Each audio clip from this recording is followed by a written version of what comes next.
सुप्रभात। मेरा नाम अनामिका कुमारी है। मैं कक्षा 10 बा की छात्रा हूँ। आज मैं आप सभी के समक्ष एक कविता प्रस्तुत करने जा रही हूँ जो कुछ इस प्रकार है।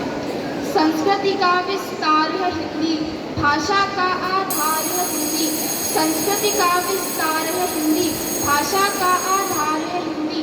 हिंदी ही तो अपनापन है, यह एकता का दर्पण है। हिंदी ही तो अपनापन है, यह एकता का दर्पण है। संकल्पित हो जाओ हिंदुस्तान में हिंदुस्तान रहे। संकल्पित हो जाओ हिंदुस्तान में हिंदुस्तान रहे। हिंद देश का मान है हिंदी, हिंदी ही पहचान रहे। हिंद देश का मान है हिंदी, हिंदी ही पहचान रहे। मैं एक बात आप सभी के बीच जरूर कहना चाहूँगी कि हम सभी भाषाओं का सम्मान करते हैं, ये हम जानते हैं और ये हमने हिंदी से सीखा है। बेशक और सभी भाषाओं का हम सबको ज्ञान रहे, बेशक और सभी भाषाओं का हम सबको ज्ञान रहे। हिंद देश का मान है हिंदी, हिंदी ही पहचान रहे। हिंद देश का मान है हिंदी, हिंदी ही पहचान रहे।